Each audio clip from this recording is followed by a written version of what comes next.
to be the fire offering that we discussed in the lectures on Ta'at.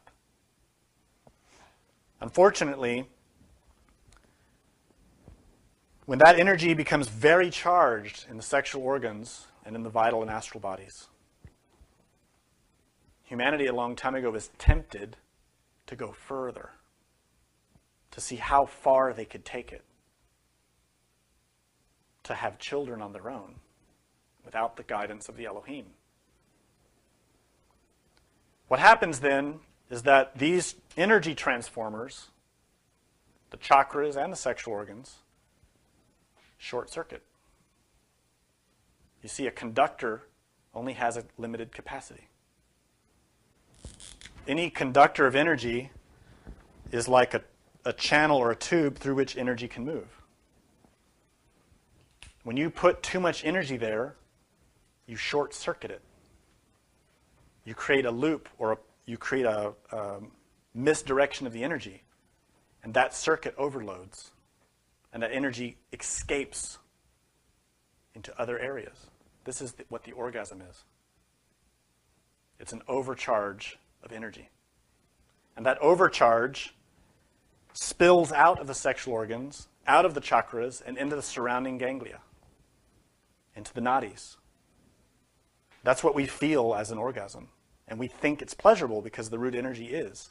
What we don't see is that energy destroys. It destroys the organism gradually. This is why people who have a lot of sex gradually lose their sexual power. People who really become addicted to the orgasm and repeat it and repeat it and repeat it gradually lose the ability to have it. They become impotent, or they become indifferent because these centers become burned out. Now, this is why we see everybody wants to take chemicals to stimulate their sex drive. And there are a lot of chemicals that you can get. This is why pornography became so popular, because it is an artificial stimulation for the sexual energy. The problem is people are so addicted they don't realize that that energy is destroying them. It's put in the wrong places. That energy, which is extremely high voltage, is being put in places that cannot direct it and manage it. People go mad. The brain gets messed up.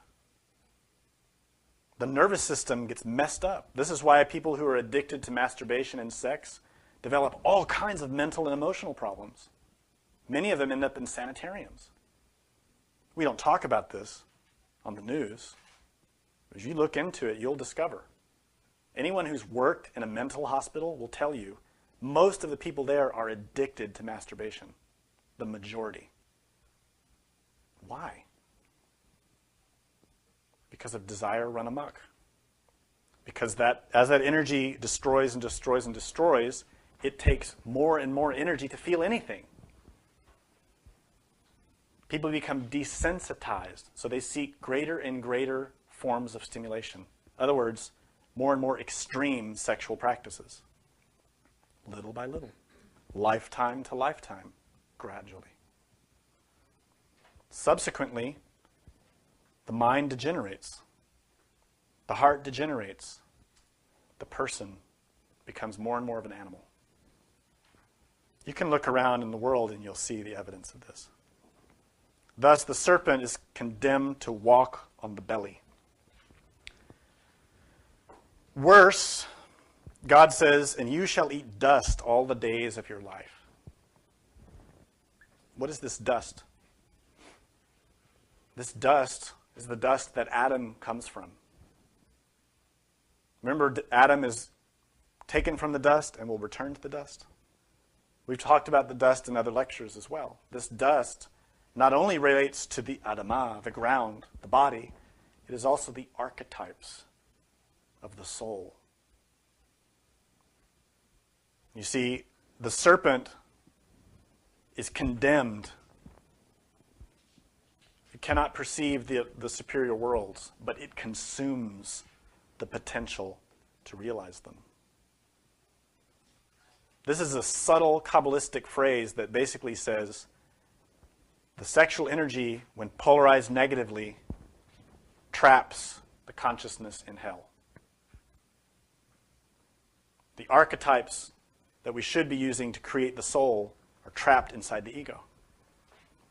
And thus the serpent eats dust. And it says, and I shall place enmity between you and the woman, between your seed and her seed. And this is that eternal, painful conflict that we have in sex because of desire. That enmity, that conflict that we always have sexually. We're in and out of relationships, in and out of love or lust or whatever we think it is. Satisfied for one moment and dissatisfied the next. Never finding what we're seeking. So all of this became heightened in the 1960s. All of us can see that. When the age of Aquarius dawned and new cosmic forces were propelled against this planet, the Aquarian forces, which are very revolutionary, we saw our entire society turn upside down. And why? The two great things that emerged: spiritual longing, rejection of the old ways spiritually, and sexual longing. This is because the two are totally related. You cannot separate them. You cannot separate sex from religion. When that Aquarian force hit humanity, all of a sudden humanity says, where's the real religion? And where is real sexual satisfaction? These two questions emerged at the same time.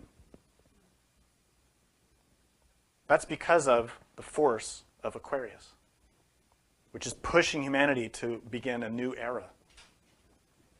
Unfortunately, because the serpent in us is polarized in the wrong way, we began to experiment with sex, and with religion, and with drugs, and with desire. And we had this so-called sexual liberation, which in fact has produced more suffering and problems than any kind of liberation. There's been more pain created from that than anything else. The same is true of this misguided spirituality that has emerged since this time, where people think since the 60s that you can do whatever you want and make up your own religion and reach God. And this is a lie. The ancient religions are ancient because they have truths that cannot be avoided. Can't be avoided. In synthesis, having understood some of the parameters of this energy, we need to understand that it is possible to return to Eden. There is a method. There is a way. All hope is not lost. That method is entirely inside of us. It does not depend on anything outside.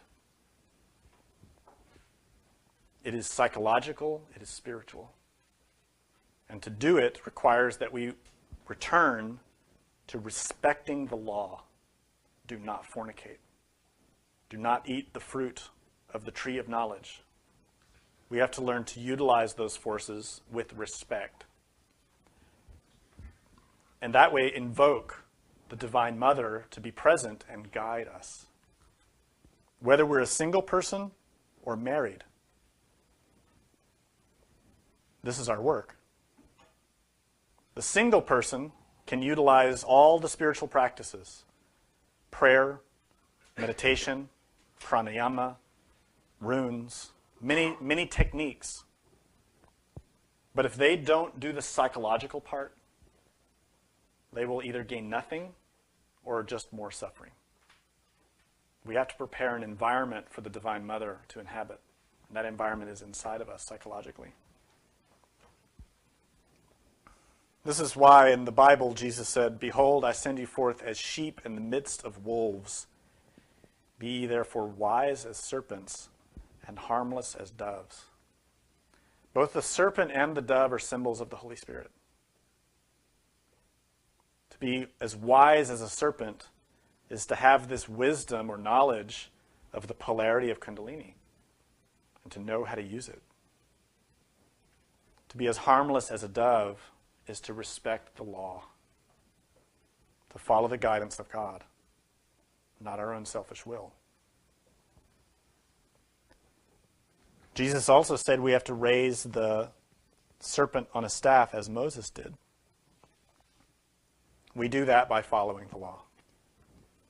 Moses raised the serpent, the fiery serpent, it says in the Bible, on a staff. This is how we work through Moses' willpower to raise the serpent up Shushumna, to the brain. And as it ascends, it recovers all those lost senses so that we can see God again. And this process occurs in degrees, many degrees. 33 degrees in each body. And only Adam and Eve in cooperation can do this. In other words, a married couple. It's only a married couple that by combining the two bodies can create and originate enough energy to awaken the sleeping serpent. A person working by themselves cannot do this. It's impossible. Because a person by themselves cannot rectify the mistake that we made in Eden. That mistake can only be rectified by a man and woman who cooperate with each other. Furthermore, either a couple or a man and the woman working together can experience this energy. And there are many types of experiences that can emerge. When we talk about awakening Kundalini in the Gnostic tradition, we're talking about spiritual birth. In some other traditions, Hinduism and Buddhism particularly, they talk about awakening Kundalini, and they say even a single person can. In fact, even Shivananda says this. But he's not discussing the second birth. He's not talking about being born again, which is what we're talking about in Gnosis.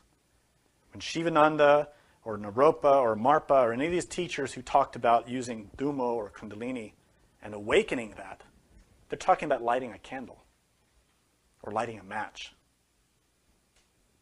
When you meditate, when you practice, and you bring those conditions together so that flame can emerge, that is an awakening, but it's temporary.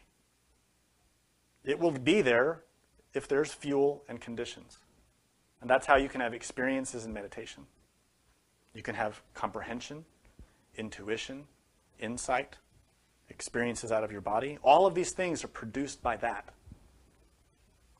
But don't confuse the lighting of a match with the creation of a sun. The light that comes from a match is small and temporary. A sun, on the other hand, is a whole other level. And that's what the second birth is. The second birth is the emergence back into Eden. That awakening is completely different from sparks or flashes of Kundalini's energy activating a chakra. Be clear on that distinction. There are a lot of people in the world who talk about having experiences of awakened Kundalini, but understand it in context. They may have these experiences, but it doesn't mean they're positive. They may be negative. They may also be fantasizing. They may also be lying.